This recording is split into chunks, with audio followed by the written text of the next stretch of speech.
अगदी जलद व अचूक बातम्यांसाठी पाहत रहा महामीडिया 24 सदैव तत्पर।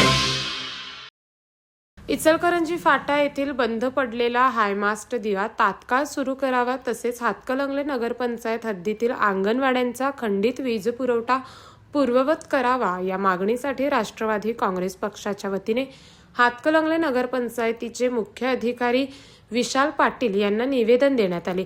यावेळी मागण्यांवर त्वरित कार्यवाही न झाल्यास तीव्र लोक आंदोलन छेडण्याचा इशाराही देण्यात आला। निवेदनात म्हटले आहे की इचलकरंजी फाटा हा हातकणंगले शहरातील प्रमुख व अत्यंत वर्दळीचा चौक आहे। या ठिकाणी बसवण्यात आलेला हायमास्ट अनेक दिवसापासून बंद असल्याने रात्रीच्या वेळी अंधाराचे साम्राज्य पसरते, त्यामुळे अपघाताचा धोका वाढला असून नागरिक, वाहन चालक व पदचारी यांना मोठा त्रास सहन करावा लागत आहे।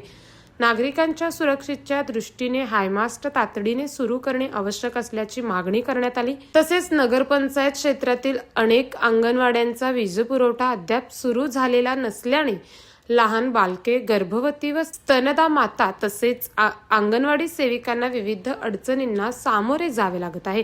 बालविकास विभागाच्या कामकाजावरही त्यांचा परिणाम होत असून ही परिस्थिती तात्काळ बदलण्याची आवश्यकता असल्याचे निवेदनात नमूद करण्यात आले आहे। मुख्य अधिकारी विशाल पाटील यांनी निवेदन स्वीकारून दोन्ही प्रश्न तातडीने मार्गी लावण्यासाठी आवश्यक कार्यवाही करण्यात येईल असे आश्वासन दिले।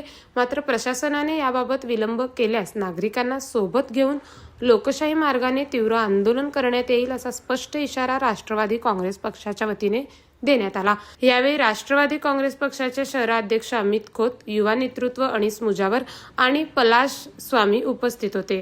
तर मग चला सबस्क्राईब करायला विसरू नका महामीडिया 24 न्यूज चॅनलला। महामीडिया 24 सदैव तत्पर।